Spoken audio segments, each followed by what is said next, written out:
So I'd like to segue a little bit to this more serious topic that I'd like to cover today. And I think you guys were kind of hinting on it with this last conversation. I understand that you guys have a passion regarding a specific type of sin, the sin of whispering. So, can you provide me a little bit of context as to what this is, what this sin is, and why this issue is so important to the both of you? Well, whispering is the word that we would commonly refer to as gossip. And so that's what the word gossip isn't in the King James version of the Bible. The word whispering is, what it means is secret detraction. So conjunctive there, right? I say something about a person that detracts from them in secret, meaning to a third party, to someone not them. So that means if I'm saying something positive behind your back, Jake, it's not whispering.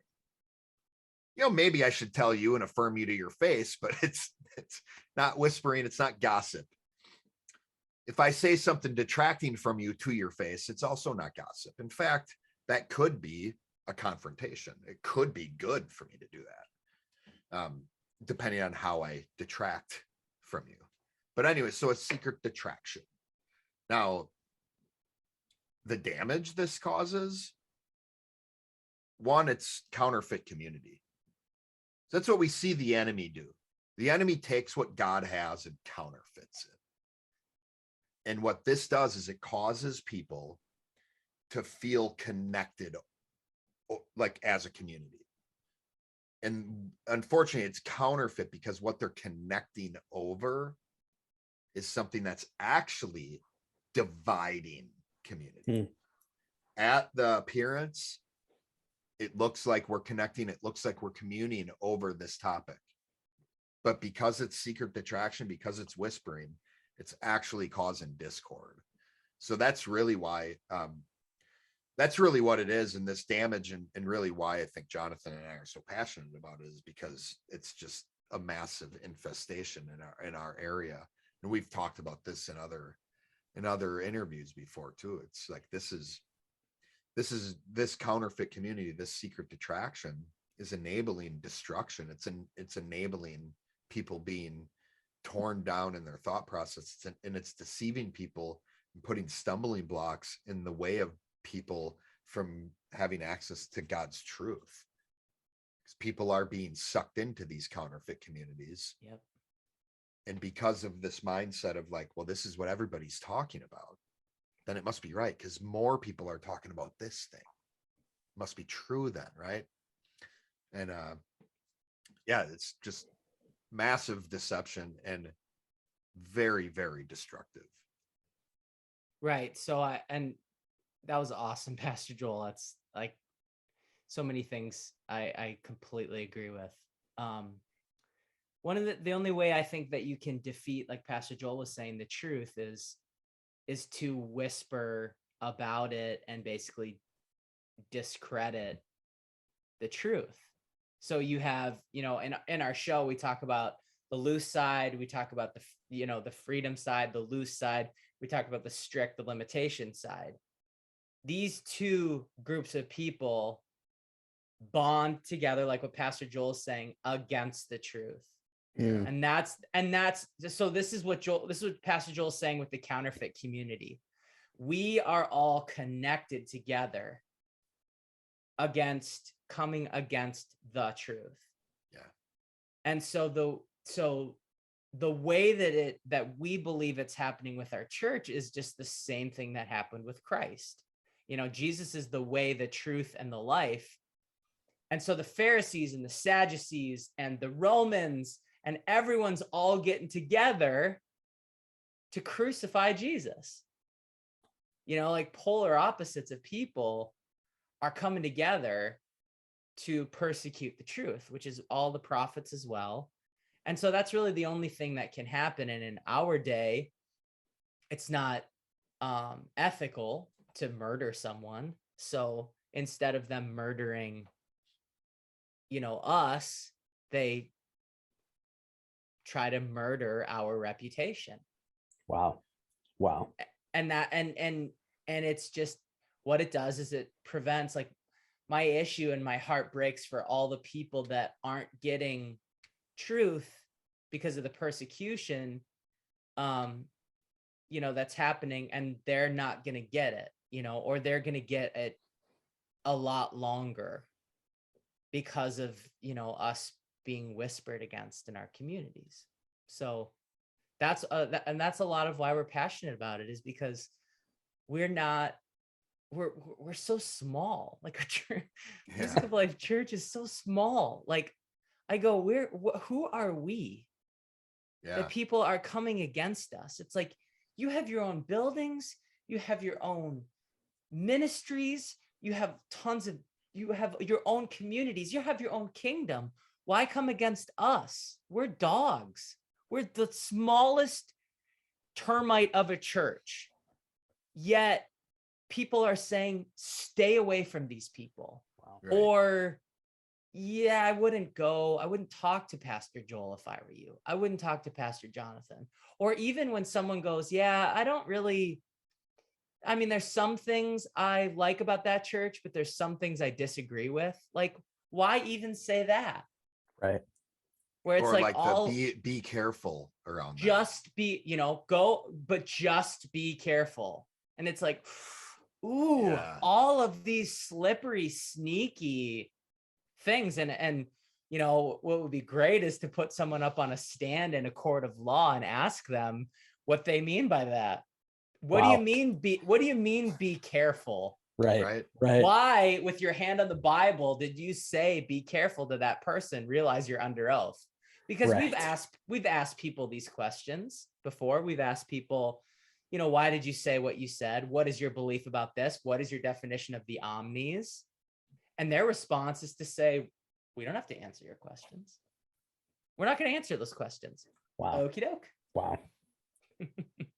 So I know you guys well, and I know a lot of what you are alluding to and sharing around, but for the benefit of your listeners, and to help them really tie this human element to, Joel the man, Jonathan the man, these living, breathing, feeling human beings, how have you guys experienced hurt regarding this sin? Yeah, I've seen people come towards us on the path of getting help and then hear something and then completely walk away. This happened so many times. We actually have there's this pivotal moment in the restoration process where we're thinking, all right, now's the time where we find out if they really want help or not. And a lot of times it's, the person really isn't sure, they're not ready to grow yet. But there's an alarming amount of times where people hit that point where it's like, this is uncomfortable. And I haven't heard anything like this before. And then they do some research, they find all this slander online, and now they have their justification to walk away. Those things hurt me, because the reality is, I have the truth. My life is amazing. My walk with God gets better every year, up to and including the pandemic we've been living through. At times I have to be reminded we're in a pandemic because my life keeps getting better.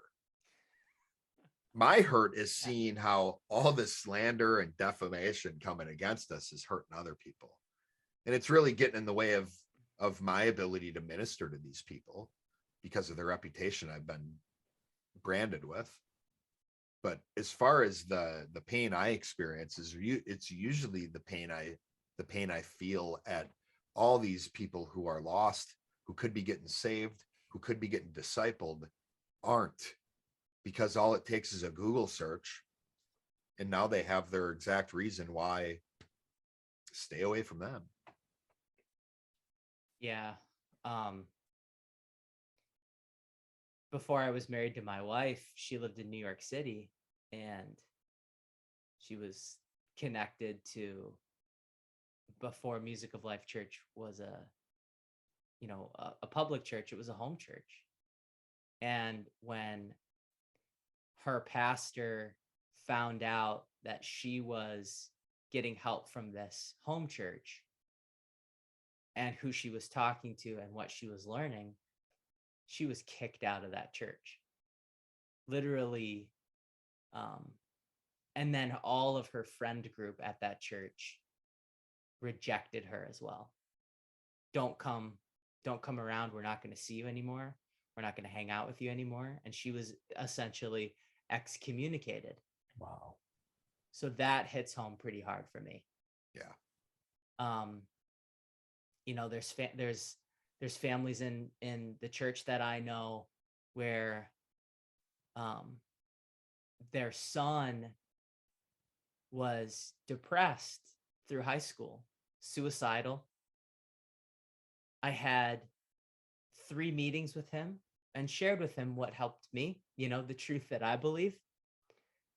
And in 3 meetings, he was no longer depressed. And he said to me, he was really mad. Because he goes, Jonathan, you know, I am 19 years old and I've been depressed for 4 years. He goes, do you know how long 4 years is for a 19-year-old? Wow. That those sensitive, those time in your life, you're suffering from crippling depression. And he could have gotten, and that family could have gotten all of that because that truth that helped him was brought to his church that his family was a part of first, and it was blocked by that pastor. And so there's 2 that are just like, oh, Jake, it's hard, man. Yeah. Yeah. It's painful. So many feels. And, you know, and you guys know this well, you know, but for those that are listening along, you know, I have my own experience in, you know, in meeting you guys and really you guys taking the time to invest not only in my life, but, you know, to my dad's life. I think about my dad, a guy that had a plan to kill himself and thought there was no way out, and gets introduced to a couple of guys who are willing to invest into his life. And in a short amount of time, he's back, you know, flying high, and he's doing well. And even to this point now, where like he's in the best season of his life, and all he wants to do is tell people his story. Yes. About how God saved his life. And I think what's amazing with your answers is that, you know, you guys have such amazing leader answers, because the pain that you talked about is this pain you've watched other people endure. And that's as a leader, especially, that is some of the worst pain to endure, is when somebody that you're leading is enduring this pain. So as we head towards the end of this interview, I have 2 specific questions that center around this role that you guys play as leaders. So I want you guys to imagine with me that you have a listener today that realizes, as we've talked about this sin of whispering, they realize that they themselves have been hurt by the sin of whispering. You've given words to their feelings today. What would you say to them right now to offer them encouragement? Well, my first step would be there are communities out there that are centered on Christ and are not counterfeit, but genuine godly communities. And we'd love to connect with you. We'd love for you to shoot us a message, and we, you know, no matter where you are, I mean, especially these days, so many of our networking and communicating happens virtually. So there's ways we can connect you with us and with people who can, you know, fellowship with you. But ultimately, I mean, that would be my encouragement. I mean, what I want to do is tell them what's the right moves to handle this. Like, if it's a believer, confront them. If it's an unbeliever, forgive them. Yeah. And you know, and if you're not sure, confront them anyways, and then you'll find out if they're a believer by how they handle it. But if the second encouragement I'd give is, you know, if you handle this well and they continue to slander you and to whisper, then props to you. You're going to get rewarded for it. And, Yes. and you honestly, you have the opportunity to eventually get to the highest level of spiritual maturity where you can be exceedingly glad and rejoicing because you're being persecuted like the prophets were and like Jesus Christ was. It's all how we handle those things. So that would be my encouragement. You're not alone. We're here for you. Right. Yeah, it sounds so it sounds so in jest, but those words are so real. Yeah. My encouragement for someone who's dealing with whispering, I'd want to know, like, this is not encouraging, but maybe it is. I would say that really sucks. That sucks. Like, yeah. I absolutely know how that feels. And that's a terrible feeling to feel that way. I would say the same thing as Pastor Joel. I would want to know why they're being whispered about. Right. What are people, what do you know? Like, what are they saying? I would want to help them, because here's the thing too, Jake, that's really challenging about whispering is that it can affect you as a person and cause you to believe the lies that are being told about you. Mm-hmm. Because there's so many people that are gaining steam. And that's what happens usually with whispering is it's so successful that it gets other people on board. So I'd want to know like what's being said or what they've heard that's being said about them, and to help them really understand what the truth is that is trying to be snuffed out by the lie that's being said. Because that's us. So we believe that what we're sharing is God's truth. It's his, it's not ours. We're sharing it. So the way to snuff it out is to be a heretic. Honestly, there's been some times where I go, am I a heretic? Wow. Like, I really need to consider this in the path that I'm on. And luck, by the grace of God, I have people in my life that can help me and have sorted out some heretical beliefs that I've had in the past. Nice. But that's what can happen. So I just wholeheartedly agree with Pastor Joel, where it's this, finding a community. If you've been whispered about, I know 3 communities that have countless people that have experienced the same thing. You're going to feel right at home. Wow. But yeah, it's not anything that someone has to deal with. And Pastor Joel nailed it. What greater encouragement is there than Jesus saying, if you're persecuted for his name, great is your reward. Wow. Yeah. Wow. So on the other side of the coin, what about that person that's listening right now and they realize they're being squeezed? They are guilty of this sin. What advice do you have for them? Confession and repentance. There you go. Yeah. And if it's about us or if it's about that person, go and talk to them. Yeah. Just go. You might not have your words right. You might not, if you need to get your words right, like talk to us and we'll help you. Oh yeah. That's go good. to them. But even if your words are wrong, and you're it's not exactly sorted out, to go, I just feel like I wronged you. I said these things, and even if it is, I'm sorry or whatever, it's like making progress towards saying things to people's faces that you don't like, or keeping your mouth shut is great. So that's what I would say is if you feel squeezed about that, if you feel squeezed about us, come talk to us. That's all we've wanted. Like, it's so refreshing to have Pastor Richard Tater call us up and tell us how wrong he thinks we are. Yeah. I love, please, I'll take that every day versus someone going around like behind our backs to say to someone else, I don't like what you have to say. just tell me. Like, the greatest friends in my life, the best friends I have, are the ones that I tell them to their face where I think they're wrong. Wow. Right. Wow. You guys have been an amazing set of guests tonight on this show. And I think what this all culminates to as leaders, as men, as real living, breathing human beings is that you guys want to just hang.